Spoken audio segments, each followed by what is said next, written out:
Hi ಎಲ್ಲರಿಗೂ ನಮಸ್ತೆ. Welcome back to ನನ್ನ ಯೂಟ್ಯೂಬ್ ಚಾನಲ್ಗೆ. ಎಲ್ಲರೂ ಆರಾಮಾಗಿ ಆರೋಗ್ಯವಾಗಿದ್ದೀರಾ ಅಂತ ಅಂದ್ಕೊಂಡಿದ್ದೀನಿ.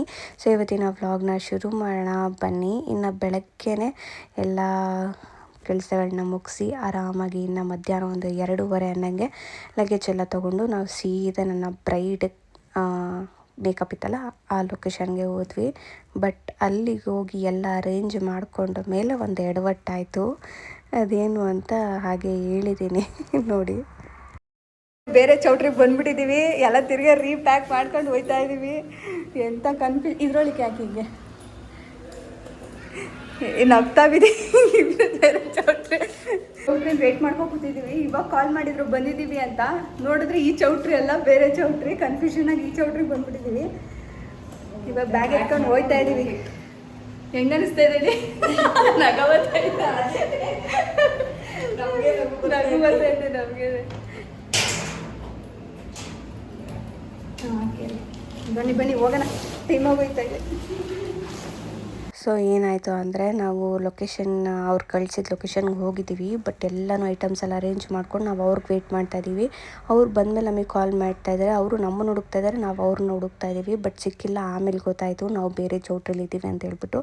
ಸೊ ಅವರೇ ಕಾರ್ನ ಕಳಿಸ್ಕೊಟ್ರು ಕ್ಲೈಂಟು. ನಿಜವಾಗ್ಲೂ ಎಷ್ಟು ನಮಗೆ ಸೀರಿಯಸ್ ಆಗಿ ನಗು ಬರ್ತಾಯಿತ್ತು. ಯಾಕೆಂದರೆ ಫಸ್ಟ್ ಟೈಮು, ಇಷ್ಟು ವರ್ಷದಲ್ಲಿ ಫಸ್ಟ್ ಟೈಮ್ ಈ ಥರ ಆಗಿದ್ದು. ಸೊ ಸಿಕ್ಕಾಪಟ್ಟೆ ನಗು ಬಂತು. ಆ್ಯಂಡ್ ಅಷ್ಟೇ ಭಯನೂ ಆಗ್ತಾಯಿದೆ, ಯಾಕಂದರೆ ಟೈಮ್ ಬೇರೆ ಆಗಿಬಿಟ್ಟಿತ್ತು. ಆನ್ ಟೈಮ್ ಎಲ್ಲನೂ ರೆಡಿ ಮಾಡಬೇಕು ಅನ್ನೋದಿತ್ತು. ಇನ್ನು ಲೊಕೇಶನಿಗೆ ರೀಚ್ ಆಗಿ ಫಸ್ಟ್ ನಾವು ಗ್ರೂಮ್ನ ರೆಡಿ ಮಾಡಿ ಅವ್ರನ್ನ ಕಳಿಸಿದ್ವಿ. ಅವ್ರ ಸ್ಕಿನ್ ಟೋನ್ಗೆ ಮ್ಯಾಚ್ ಆಗೋ ಥರ ಮೇಕಪ್ನ ಕೇಳಿದರು, ಹಾಗಾಗಿ ಮಾಡಿಕೊಟ್ವಿ. ಇಲ್ಲಿ ನನಗೆ ಗ್ರೂಮ್ ಸೈಡು ಮತ್ತು ಬ್ರೈಡ್ ಸೈಡ್ 2 ಕಡೆನೂ ಬುಕ್ ಆಗಿತ್ತು. ಹಾಗಾಗಿ ಫಸ್ಟು ನಾವು ಬ್ರೈಡು ಮತ್ತು ಗ್ರೂಮ್ನ ರೆಡಿ ಮಾಡಿ ಕಳಿಸ್ತಾ ಇದ್ದೀವಿ. ಅವರು ಸ್ಟೇಜ್ ಮೇಲೆ ಹೋಗೋದಕ್ಕೆ, ಫೋಟೋಸ್ ತೆಗೆಸ್ಕೊಳ್ಳೋದಕ್ಕೆಲ್ಲ ಸಮಯ ಅವ್ರಿಗೂ ಕೂಡ ಸಿಕ್ಕಲಿ ಅಂತ ಹೇಳ್ಬಿಟ್ಟು ಪಟ ಅಂತ ಗ್ರೂಮ್ಗೆ ಎಲ್ಲ ಮೇಕಪ್ ಮಾಡಿ, ಆಮೇಲೆ ಬ್ರೈಡ್ಗೆ ಸ್ಯಾರಿ ಹಾಕಿ, ಜ್ಯುವೆಲ್ರಿ ಹಾಕಿ, ಹೇರ್ ಸ್ಟೈಲ್ ಮಾಡಿ ಇನ್ನು ಮೇಕಪ್ನ ಮಾಡಲಿಕ್ಕೆ ಸ್ಟಾರ್ಟ್ ಮಾಡ್ಕೊಂಡ್ವಿ. ಸೊ ನೀವು ಏನಾದರೂ ಇದರ ಮೇಕಪ್ ಬುಕ್ಕಿಂಗ್ಸ್ನ ಮಾಡ್ಕೋಬೇಕು ಅಂತಿದ್ರೆ ಸ್ಕ್ರೀನ್ ಮೇಲೆ ನಂಬರ್ನ ಕೊಟ್ಟಿರ್ತೀನಿ, ನೀವು ಬೇಕಾದ್ರೆ ಕಾಂಟ್ಯಾಕ್ಟ್ ಮಾಡ್ಬೋದು. ನಿಮ್ಮ ಎಲ್ಲ ಡೀಟೇಲ್ಸ್ನು ನಾನು ವಾಟ್ಸಪ್ಪಲ್ಲಿ ಕಳಿಸ್ಕೊಡ್ತೀನಿ. ಆ್ಯಂಡ್ ಬ್ರೈಡ್ ರಾಧಾ ಅಂತ ಹೇಳ್ಬಿಟ್ಟು ನಿಜವಾಗ್ಲೂ ಇಷ್ಟು ಹಂಬಲ್ ಆ್ಯಂಡ್ ಸಾಫ್ಟ್ ಅಂದರೆ ಟೈಮು ಅವ್ರು ಅರ್ಜೆಂಟೇ ಮಾಡಲಿಲ್ಲ. ಆರಾಮಾಗಿ ಕೂತ್ಕೊಂಡು ಮೇಕಪ್ನ, ಹೇರ್ ಸ್ಟೈಲ್ನ ಎಲ್ಲನೂ ಮಾಡಿಸ್ಕೊಂಡ್ರು, ಕಾಮಾಗಿದ್ರು. ಆ್ಯಂಡ್ ಒಂದೊಳ್ಳೆ ರಿವ್ಯೂನ ಶೇರ್ ಮಾಡಿದ್ದಾರೆ. ತುಂಬಾ ಖುಷಿ ಆಯಿತು. ಆ್ಯಂಡ್ ಅವ್ರು ಮುಂಚೆ ಏನೂ ನನಗೆ ಹೇಳಿರಲಿಲ್ಲ ಇದೇ ಥರ ಬೇಕು ಅದೇ ಥರ ಬೇಕು ಅಂತ. ಜಸ್ಟ್ ಅವರು ಆರಾಮಾಗಿ ಕೂತ್ಕೊಂಡು ನನ್ನ ಮೇಲೆ ತುಂಬಾ ಟ್ರಸ್ಟ್ ಮಾಡಿ ಅವರು ಮೇಕಪ್ನ ಮಾಡಿಸ್ಕೊಂಡ್ರು. ತುಂಬಾ ಖುಷಿ ಆಯಿತು. ಇನ್ನು ಬ್ರೈಡ್ನೂ ಕೂಡ ನಾವು ಕಳಿಸ್ಕೊಟ್ಬಿಟ್ಟು, ಇನ್ನು ಅದಾದಮೇಲೆ ಬ್ರೈಡ್ ಅಮ್ಮ ಇದ್ದರು, ಅವ್ರಿಗೂ ಕೂಡ ಸೀರೆ ಉಡಿಸಿ ಮೇಕಪ್ ಮಾಡಿ ಹೇರ್ ಸ್ಟೈಲ್ ಮಾಡಿ ಅವ್ರನ್ನೂ ಕೂಡ ನಾವು ಕಳಿಸ್ಕೊಟ್ವಿ. ಯಾಕಂದರೆ ರಿಲೇಟಿವ್ಸ್ ಎಲ್ಲ ಬಂದಾಗ ಮಾತಾಡ್ಸೋದಕ್ಕೆ ಅವರು ಮೇನ್ ಅಲ್ವಾ, ಹಾಗಾಗಿ ಅವ್ರನ್ನ ನಾವು ರೆಡಿ ಮಾಡಿ ಕಳಿಸಿದ್ವಿ. ಅದಾದಮೇಲೆ ನನಗೆ ಗ್ರೂಮ್ ಸೈಡಿಂದ ಅವರ ಸಿಸ್ಟರ್ ಇನ್ ಲಾ ಕೂಡ ಬುಕ್ ಮಾಡಿದರು. ಹಾಗಾಗಿ ಇವಾಗ ನಾವು ಅವ್ರನ್ನ ರೆಡಿ ಮಾಡ್ತಾಯಿದ್ದೀವಿ. ಆ್ಯಂಡ್ ಜಾಸ್ತಿ ವೀಡಿಯೋಸ್ ಎಲ್ಲ ನಾನು ರಿಸೆಪ್ಷನ್ ಟೈಮಲ್ಲಿ ಮಾಡೋಕ್ಕಾಗಲಿಲ್ಲ, ಯಾಕಂದರೆ ಫಸ್ಟು ಅವ್ರನ್ನೆಲ್ಲ ಬೇಗ ರೆಡಿ ಮಾಡಿ ಆನ್ ಟೈಮ್ಗೆ ಕಳಿಸ್ಬೇಕು ಅನ್ನೋದಿತ್ತು. ಹಾಗಾಗಿ ಆ್ಯಂಡ್ ಇವರು ಅಷ್ಟೇ, ತುಂಬ ಏನು ನನಗೆ ಅದೇ ಥರ ಬೇಕು ಇದೇ ಥರ ಬೇಕು ಅಂತ ಕೇಳಲೇ ಇಲ್ಲ. ಆರಾಮಾಗಿ sari dropping, hair style, makeup ಎಲ್ಲನೂ ಮಾಡಿಸ್ಕೊಂಡ್ರು. ಆ್ಯಂಡ್ ನಾವು ಅಲ್ಲೇ ಸ್ಟೇ ಆಗಿದ್ವಿ. ತುಂಬಾ ಚೆನ್ನಾಗಿ ನಮ್ಮನ್ನು ನೋಡಿಕೊಂಡ್ರು, ಸಣ್ಣ ಪುಟ್ಟದನ್ನೆಲ್ಲನೂ ಕೇಳ್ತಾಯಿದ್ರು. ಆ್ಯಂಡ್ ತುಂಬಾ ಖುಷಿ ಆಯಿತು. ಇನ್ನು ಅವರ ಸಿಸ್ಟರ್ ಅಂದರೆ ಬ್ರೈಡ್ ಸಿಸ್ಟರ್ ಇವರು, ಸೊ ಅವ್ರಿಗೂ ಕೂಡ ಮೇಕಪ್ ಕೇಳಿದರು. ಸೊ ಅವ್ರಿಗೂ ಕೂಡ ಹೇರ್ ಸ್ಟೈಲ್ ಮಾಡಿ ಆ್ಯಂಡ್ ಮೇಕಪ್ ಮಾಡಿ ಅವ್ರನ್ನೂ ಕೂಡ ರೆಡಿ ಮಾಡಿ ಕಳಿಸಿದ್ವಿ. ಇನ್ನು ಅದಾದಮೇಲೆ ಅವರು ನೆಕ್ಸ್ಟ್ ಡೇ ಮುಹೂರ್ತಮ್ಗೆ ಅಂತ ಹೇಳ್ಬಿಟ್ಟು ಸ್ಯಾರೀಸ್ಗಳನ್ನ ಪಿನ್ ಮಾಡೋದಕ್ಕೆ ಅಂತೇಳಿ ಕೊಟ್ಟರು. ನಾವು ಕೂಡ ಊಟ ಗೀಟ ಎಲ್ಲ ಮುಗಿಸ್ಕೊಂಡು ಬಂದು ಇನ್ನು ಪಿನ್ ಎಲ್ಲ ಮಾಡಿ ಇನ್ನು ಅಲ್ಲೇ ನಾವು ರೆಸ್ಟ್ ಮಾಡಿದ್ವಿ, ಮಲ್ಕೊಂಡು. ಇನ್ನು ನೆಕ್ಸ್ಟ್ ಡೇ ಮಾರ್ನಿಂಗ್ ನಾವು ತಿರ್ಗಾ ಒಂದು ಪ್ಲ್ಯಾನ್ ಮಾಡ್ಕೊಂಡ್ವಿ. ಯಾಕೆಂದರೆ 8 ಗಂಟೆ ಅಷ್ಟೊತ್ತಿಗೆಲ್ಲ ನಾವು ಮೇಕಪ್ನ ಮುಗಿಸ್ಬಿಡ್ಬೇಕಾಗಿತ್ತು. ಯಾಕಂದರೆ ನಂಗೆ ಇನ್ನೊಂದು ಸೀಮಂತ ಮೇಕಪ್ ಆರ್ಡರ್ ಇತ್ತು. ಹಾಗಾಗಿನೇ ಇಲ್ಲಿ ಮುಗಿಸ್ಬಿಟ್ಟು ನಾನು ಬೇಗನೆ ಹೋಗಬೇಕಾಗಿತ್ತು ಅಂತೇಳಿ 4 ಗಂಟೆಗೆ ಬನ್ನಿ ಅಂತ ಹೇಳಿದೆ. ಒಂದು ಹೆಚ್ಚು ಕಮ್ಮಿ 4:15 ಆಯಿತು. ಅವರು ಕೂಡ ಫ್ರೆಶ್ ಅಪ್ ಎಲ್ಲ ಆಗಬಾರ್ದು. ಸೊ 4:15 ನಾನು ಸ್ಟಾರ್ಟ್ ಮಾಡಿಕೊಂಡೆ. ಫಸ್ಟು ಗ್ರೂಮ್ ಅವರ ಸಿಸ್ಟರ್ ಎಲ್ಲ ರೆಡಿ ಮಾಡ್ತಾಯಿದ್ದೀನಿ. ಅವರು ಶಾಸ್ತ್ರಗಳಿಗೆಲ್ಲ ಹೋಗಬೇಕಾಗಿತ್ತು. ಹಾಗಾಗಿ ಫಸ್ಟ್ ಅವ್ರನ್ನೇ ನಾವು ರೆಡಿ ಮಾಡ್ತಾಯಿದ್ದೀವಿ ಇಲ್ಲಿ. ಆ್ಯಂಡ್ ಅವ್ರದ್ದು ಸ್ಯಾರಿ ಎಲ್ಲ ಪ್ರಿಪ್ರೇಟಿಂಗ್ ಮಾಡಿದ್ದೆ ಅಲ್ವಾ, ಸೊ ಉಳಿಸ್ಬಿಟ್ಟು ಹೇರ್ ಸ್ಟೈಲ್ ಮಾಡಿ ಇವಾಗ ಅವ್ರಿಗೆ ಮೇಕಪ್ ಮಾಡ್ತಾಯಿದ್ದೀನಿ. ತುಂಬಾ ಖುಷಿ ಆಯಿತು. ಯಾಕೆಂದರೆ ನನ್ನ ಈ ಒಂದು ವರ್ಕ್ ಎಕ್ಸ್ಪೀರಿಯೆನ್ಸಲ್ಲಿ ಇಷ್ಟು ವರ್ಷದಲ್ಲಿ ನಾವು ಪ್ರತಿ ಸತಿನೂ ಕೆಲಸ ಒಂದು ವರ್ಕ್ ಅಂತ ಒಪ್ಕೊಂಡು ಹೋದಾಗ ಎಲ್ಲರ ಅಂದರೆ ವ್ಯೂ ಪಾಯಿಂಟು ಕೂಡ ಬೇರೆ ಬೇರೆ ಅಲ್ವಾ. ಆ ಥರ ನಾನು ತುಂಬ ಜನ ನಮ್ಮ ಹತ್ರ ತುಂಬಾ ಅವರು ಫ್ಯಾಮಿಲಿ ಮೆಂಬರ್ಸ್ ಥರನೇ ಟ್ರೀಟ್ ಮಾಡ್ಕೊಳ್ಳೋರನ್ನು ಕೂಡ ನಾನು ನೋಡಿದ್ದೀನಿ. ಅದರಲ್ಲಿ ಇವರು ಕೂಡ ಒಬ್ಬರು. ಆ್ಯಂಡ್ ನಾವು ಅಲ್ಲಿರೋ ಅಷ್ಟು ದಿವಸ ನಮ್ಗೆ ಏನೇನು ಬೇಕು, ಚಾಪೆ ಬೇಕಾ, ಹೇಗೆ ಮಲ್ಕೊಳ್ತೀರಾ, ಆರಾಮಾಗಿರ್ತೀರಾ, ಪ್ರತಿಯೊಂದನ್ನು ವಿಚಾರಿಸ್ಕೊಂಡ್ರು ಗೊತ್ತಾ. ಅದು ಸುಮ್ಮನೆ ಹೇಳ್ಬಾರ್ದು. ಯಾಕಂದರೆ ನಮ್ಮ ಹಳ್ಳಿ ಕಡೆ ಇರೋ ಹೆಣ್ಮಕ್ಳು ಹಂಗೆ ಇರ್ತಾರೆ, ನಮ್ಮನ್ನು ಪ್ರತಿಯೊಂದರಲ್ಲೂ ವಿಚಾರಿಸ್ಕೊಳ್ತಾರೆ. ಈ ಥರ ಒಂದು 90% ಅಷ್ಟು ನನಗೆ ಒಳ್ಳೆ ಕ್ಲೈಂಟ್ಸ್ಗಳು ಸಿಕ್ಕಿದ್ದಾರೆ. ಅವರು ಫ್ಯಾಮಿಲಿಯಲ್ಲೇ ನನ್ನನ್ನು ಒಬ್ಬಳು ಅಂತ ತಿಳ್ಕೊಂಡು ಆ ಫಂಕ್ಷನಲ್ಲಿ ಅವ್ರು ಅಷ್ಟು ಚೆನ್ನಾಗಿ ಮಾತಾಡಿಕೊಂಡು ಓಪನ್ ಅಪ್ ಆಗಿ ಎಲ್ಲ ವಿಷಯಗಳನ್ನೂ ಹೇಳ್ಕೊಂಡು ನಮ್ಮನ್ನು ಚೆನ್ನಾಗಿ ಟ್ರೀಟ್ ಮಾಡ್ಕೊಂಡಿರ್ತಾರೆ.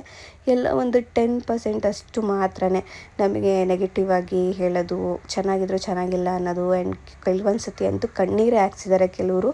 ಅಷ್ಟು ರೇಂಜ್ಗೆಲ್ಲ ವರ್ತಿಸಿದ್ದಾರೆ. ನಮ್ಮ ಹತ್ರ ತಿನ್ನೋ ಊಟಕ್ಕೂ ಅಂದಿರೋರು ಇದ್ದಾರೆ, ಒಂದು 10% ಅಷ್ಟು. ಸೊ ಈ ವರ್ಕಲ್ಲೆಲ್ಲ ಹಿಂಗಿರುತ್ತೆ. ಯಾವುದೇ ಕೆಲಸನೂ ಅಷ್ಟೇ, ನಮಗೆಲ್ಲ ಥರ ಒಳ್ಳೆಯದು ಎಕ್ಸ್ಪೀರಿಯೆನ್ಸ್ ಆಗಿರುತ್ತೆ, ಕೆಟ್ಟದ್ದು ಎಕ್ಸ್ಪೀರಿಯೆನ್ಸ್ ಆಗಿರುತ್ತೆ ಅಲ್ವಾ, ಅಷ್ಟೇ. ಹೋಗಲಿ ಬಿಡಿ. ಇನ್ನು ನೆಕ್ಸ್ಟ್ ಡೇ ಮಾರ್ನಿಂಗ್ ಅವರ ಸಿಸ್ಟರೆಲ್ಲ ರೆಡಿ ಮಾಡಿ ಕಳಿಸಿದ್ಮೇಲೆ ಇವರು ಹುಡುಗಿ ಸಿಸ್ಟರು, ಅವ್ರನ್ನೂ ಕೂಡ ಅಷ್ಟೇ ಸ್ಯಾರಿ ಎಲ್ಲ ಪಿನ್ ಮಾಡಿ ಇಟ್ಕೊಂಡಿದ್ವಿ. ಅವ್ರನ್ನೂ ಕೂಡ ಅಷ್ಟೇ ಸಿಕ್ಕಾಪಟ್ಟೆ ಚೆನ್ನಾಗಿ ಕಾಣಿಸ್ತಾಯಿದ್ರು. ಇವರೇ ಮದುವೆ ಹುಡುಗಿ ಥರ ಕಾಣಿಸ್ತಾಯಿದ್ರು. ನಾವು ಅದನ್ನೇ ಹೇಳ್ಕೊಂಡು ನಗಾಡ್ತಾ ಇದ್ವಿ, ಅಷ್ಟು ಚೆಂದ ಕಾಣಿಸ್ತಾಯಿದ್ರು. ಇವ್ರನ್ನೂ ಕೂಡ ನಾವು ರೆಡಿ ಮಾಡಿ ಕಳಿಸಿದ್ಮೇಲೆ ಲಾಸ್ಟಿಗೆ ನಾವು ಬ್ರೈಡ್ನ ಅವರು ಕೂಡ ಶಾಸ್ತ್ರ ಎಲ್ಲ ಮುಗಿಸ್ಕೊಂಡು ಬಂದರು. ಸೊ ಅವ್ರನ್ನ ನಾವು ರೆಡಿ ಮಾಡಿದ್ವಿ. ಅವರು ರೆಡಿ ಮಾಡೋದೆಲ್ಲ ನನಗೆ ವಿಡಿಯೋ ಕ್ಯಾಪ್ಚರ್ ಮಾಡ್ಕೊಳಕ್ಕಾಗಲಿಲ್ಲ, ಟೈಮ್ ಸಿಕ್ಕಿರಲಿಲ್ಲ. ಸೊ ಅವರು ಕೂಡ ಕರೆಕ್ಟಾಗಿ 8 ಗಂಟೆಗೆ ಅಷ್ಟೆಲ್ಲ ರೆಡಿ ಇರಬೇಕು. ಯಾಕೆಂದರೆ 8 ಗಂಟೆಯಿಂದ 9 ಗಂಟೆಗೆ ಮುಹೂರ್ತ. ಸೊ ಈ ಪೀಕ್ ಅವರ್ ಇರುತ್ತೆ ಈ ಟೈಮಲ್ಲಿ. ಸೊ ಹಾಗಾಗಿ ವೀಡಿಯೋಸ್ ಮೇಲೆಲ್ಲ ಕಾನ್ಸಂಟ್ರೇಷನ್ ಕೊಡೋಕ್ಕಾಗಲ್ಲ. ಅವರು ಕಂಪ್ಲೀಟಾಗಿ ಔಟ್ಲುಕ್ ಬರೋದು ಮಾತ್ರ ನಮ್ಮ ತಲೆಯಲ್ಲಿರುತ್ತೆ. ಇನ್ನು ಅವ್ರಿಗೂ ಕೂಡ ಸ್ಯಾರಿ ಡ್ರಾಪಿಂಗ್ ಎಲ್ಲ ಮಾಡಿ ಪಿನ್ನೆಲ್ಲ ಮಾಡಿಟ್ಟಿದ್ವಿ. ಸೊ ಮಾಡಿ ಹೇರ್ ಸ್ಟೈಲ್ ಮಾಡಿ ಮೇಕಪ್ ಮಾಡಿ ಇನ್ನು ಜ್ಯುವೆಲ್ರಿ ಎಲ್ಲ ಸೆಟ್ ಮಾಡಿ ಅವ್ರನ್ನೂ ಕೂಡ ನಾವು ರೆಡಿ ಮಾಡಿ ಕಳಿಸಿ ಇನ್ನು ಅಲ್ಲಿಂದ ಸೀದಾ 8 ಗಂಟೆ 8:15 ಆಗೋಯಿತು. ಸೊ ಅಮೌಂಟ್ ಎಲ್ಲ ಹಾಕ್ಸ್ಕೊಂಡು ಹೋಗೋ ಅಷ್ಟೊತ್ತಿಗೆ ಇನ್ನು ಅಲ್ಲಿಂದ ನಾನು ನೆಕ್ಸ್ಟು ಆರ್ಡ್ರ್ ನನಗೆ ಸೀಮಂತ ಬುಕ್ ಆಗಿತ್ತು. ಸೊ ಅಲ್ಲಿಗೂ ಕೂಡ ಹೊರಟೆ. ಆ್ಯಂಡ್ ಅವರು ರಿವ್ಯೂ ಕೂಡ ಶೇರ್ ಮಾಡಿದ್ದಾರೆ. ಬ್ರೈಡು ಅವರು ಸಿಸ್ಟರ್ ಇಲ್ಲ, ನಾನು ಅದನ್ನೆಲ್ಲ ಹಾಕ್ತೀನಿ. ಥ್ಯಾಂಕ್ ಯು ಸೋ ಮಚ್ ಅಂತ ಹೇಳೋದಕ್ಕೆ ಇಷ್ಟಪಡ್ತೀನಿ, ಈ ಒಂದು ಆಪರ್ಚುನಿಟಿನ ನನಗೆ ಕೊಟ್ಟಿದ್ದಕ್ಕೆ.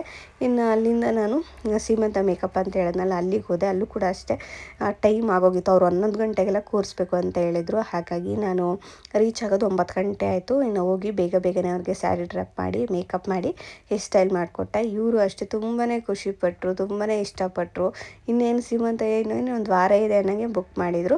ಸೊ ಫುಲ್ ಹ್ಯಾಪಿ ಆದರು. ಆ್ಯಂಡ್ ಒಳ್ಳೆ ಕಾಂಪ್ಲಿಮೆಂಟ್ಸ್ ಕೂಡ ಕೊಟ್ಟರು. ಅದನ್ನೆಲ್ಲ ನಾನು ಸ್ಕ್ರೀನ್ಶಾಟ್ ನಾನು ಹಾಕ್ತೀನಿ, ನಿಮಗೆ ನೋಡ್ಬೋದು. So thank you so much ma'am, ಈ ಒಂದು ಆಪರ್ಚುನಿಟಿನ ನನಗೆ ಕೊಟ್ಟಿದ್ದಕ್ಕೆ, ಅವರ ಒಂದು ಬಿಗ್ ಡೇ ದಿವಸ. ಇನ್ನು ಅಲ್ಲಿಂದ ನಾನು ವರ್ಕ್ ಮುಗಿಸ್ಕೊಂಡು ಮನೆಗೆ ಬಂದಿದ್ದ ತಕ್ಷಣ ಸಿಕ್ಕಾಪಟ್ಟೆ ನನಗೆ ಜ್ವರ ಬಂದುಬಿಡ್ತು. ಯಾಕೆ ಅಂತ ಗೊತ್ತಿಲ್ಲ, ಫುಲ್ಲು ನೆಗಡಿ ಕೆಮ್ಮು ಜ್ವರ ಬಂದುಬಿಡ್ತು. ಹಾಗಾಗಿ ಮಲಗಿಬಿಟ್ಟಿದ್ದೆ. ಇನ್ನು ನೆಕ್ಸ್ಟ್ ಡೇ ಮಾರ್ನಿಂಗ್ ನಾನು ಎದ್ದು ತಲೆನೂ ಕೊಚ್ಚಿರಲಿಲ್ಲ, ಒಂದು ಬೊಟ್ಟು ಇಟ್ಟಿರಲಿಲ್ಲ, ಅಷ್ಟು ಸುಸ್ತಾಗ್ಬಿಟ್ಟಿತ್ತು. 1 ಡೇ ಕಂಪ್ಲೀಟ್ ನಾನು ರೆಸ್ಟ್ ಮಾಡಿದ್ದೀನಿ. ಹಾಸ್ಪಿಟ್ಲಿಗೆ ಹೋಗಿ ಮೆಡಿಸನ್ ತೊಗೊಂಡು 1 ದಿವಸ ಪೂರ್ತಿಯಾಗಿ ಮಲಗಿಬಿಟ್ಟಿದ್ದೆ. ಇನ್ನು ನೆಕ್ಸ್ಟ್ ಡೇ ಎದ್ದು ಸ್ವಲ್ಪ ಫ್ರೆಶ್ ಅಪ್ ಆಗೋಣ ಅಂತ ಅಂದ್ಕೊಂಡು ಅಷ್ಟೊತ್ತಿಗೆ ಮನೆ ನೋಡಿ ನನಗೆ ನಿಜವಾಗ್ಲೂ ಅಳು ಬರೋದೊಂದು ಬಾಕಿ. ಯಾಕೆಂದರೆ ಅಷ್ಟು ಚಿತ್ರಾನ್ನಾಗಿತ್ತು. ಆ್ಯಂಡ್ ಫುಲ್ಲು ಕಿಚನೆಲ್ಲ ಮೆಸ್ಸಿಯಾಗಿತ್ತು. ಹಾಯ್ ಎಲ್ಲರಿಗೂ, ವೆಲ್ಕಮ್ ಬ್ಯಾಕ್. ಇವಾಗ ನಾನೊಂದು ವೀಡಿಯೋನ ಎಡಿಟ್ ಮಾಡಿ ಅಪ್ಲೋಡ್ ಮಾಡಿದೆ. ಬಟ್ ಕರೆಂಟ್ ಇಲ್ಲ ಅಪ್ಲೋಡ್ ಮಾಡೋಕ್ಕೆ. ಅರ್ಧ ಆಗಿದೆ, ಇನ್ನು ಅರ್ಧ ಆಗಿಲ್ಲ. ಸೊ ನನಗೆ ಹುಷಾರಿಲ್ಲ. ಆರ್ಡ್ರ್ ಮುಗಿಸ್ಕೊಂಡು ಬಂದೆ. ಯಪ್ಪ ಏನು ಗಾಳಿ ಅಂತೀರಾ, ಈ ಗಾಳಿಗೆ ಅರ್ಧ ಹುಷಾರಿಲ್ದಂಗೆ ಆಗೋಗುತ್ತೆ ಅನ್ನೋ ಗೊತ್ತಿಲ್ಲ. ಸೊ ಆರ್ಡ್ರ್ ಮುಗಿಸ್ಕೊಂಡು ಬಂದು ಹಿಂದೆನೇ ಫುಲ್ಲು ಜ್ವರ, ನೆಗಡಿ, ಕೆಮ್ಮು ಎಲ್ಲ ಒಟ್ಟೊಟ್ಟಿಗೆ ಬಂದ್ಬಿಡ್ತು. ಸೊ ಹಾಗಾಗಿ ನೆನ್ನೆ ಕಂಪ್ಲೀಟ್ ರೆಸ್ಟ್, ನನ್ನ ಕೈಲಿ ಏನೂ ಮಾಡೋಕ್ಕಾಗಿಲ್ಲ.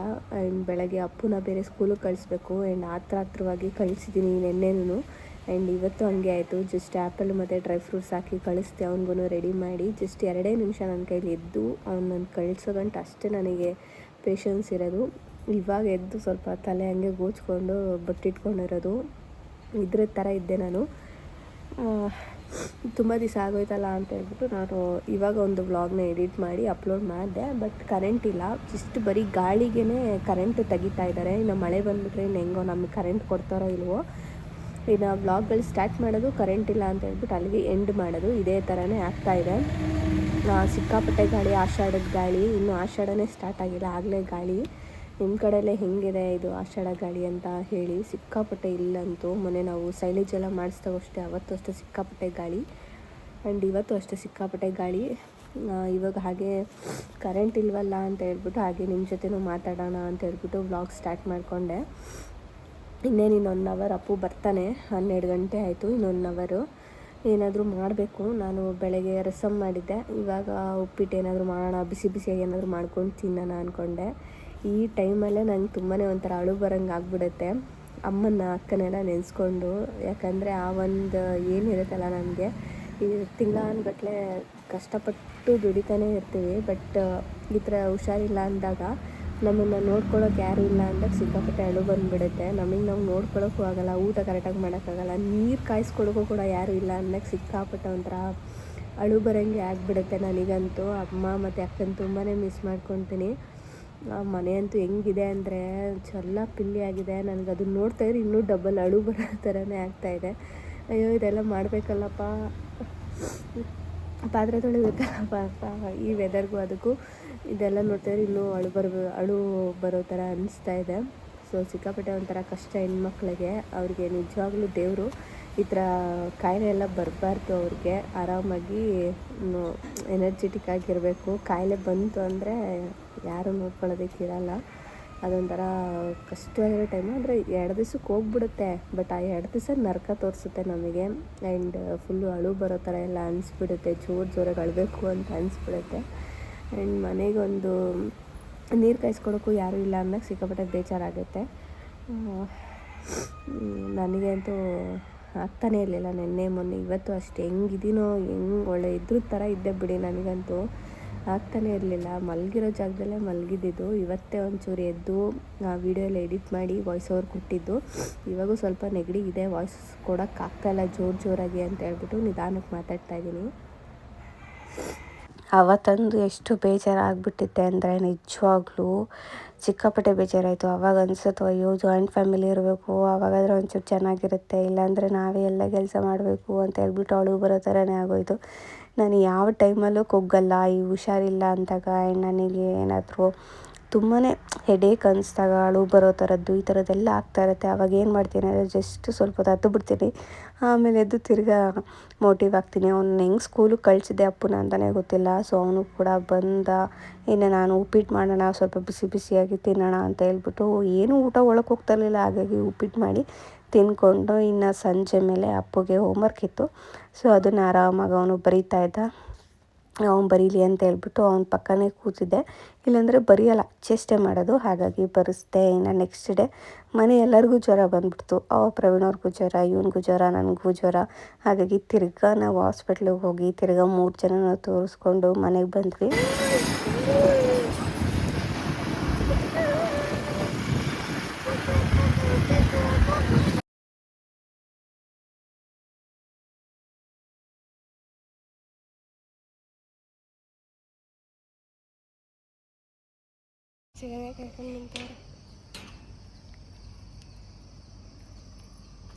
ಏನು ಪುಟಿ ಈಚೆಗೆ ಕಾಯ್ಕೊಂಡು ನಿಂತಿದ್ದೀರಿ ಗೇಟ್ ಹತ್ರ? ಹಾಂ ಬನ್ನಿ.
ಇನ್ನು ಆ್ಯಸ್ ಯೂಶ್ವಲ್ ಕೆಲಸಗಳು ಕೂಡ ಶುರುವಾಯಿತು. ಇನ್ನು ಇವತ್ತಿನ ವ್ಲಾಗ್ನು ಕೂಡ ನಾನು ಇಲ್ಲೇ ಎಂಡ್ ಮಾಡ್ತಾ ಇದ್ದೀನಿ. ಸಿಗ್ತೀನಿ ಮುಂದಿನ ವೀಡಿಯೋದಲ್ಲಿ. ಅಲ್ಲಿವರೆಗೂ take care, bye bye, thank you.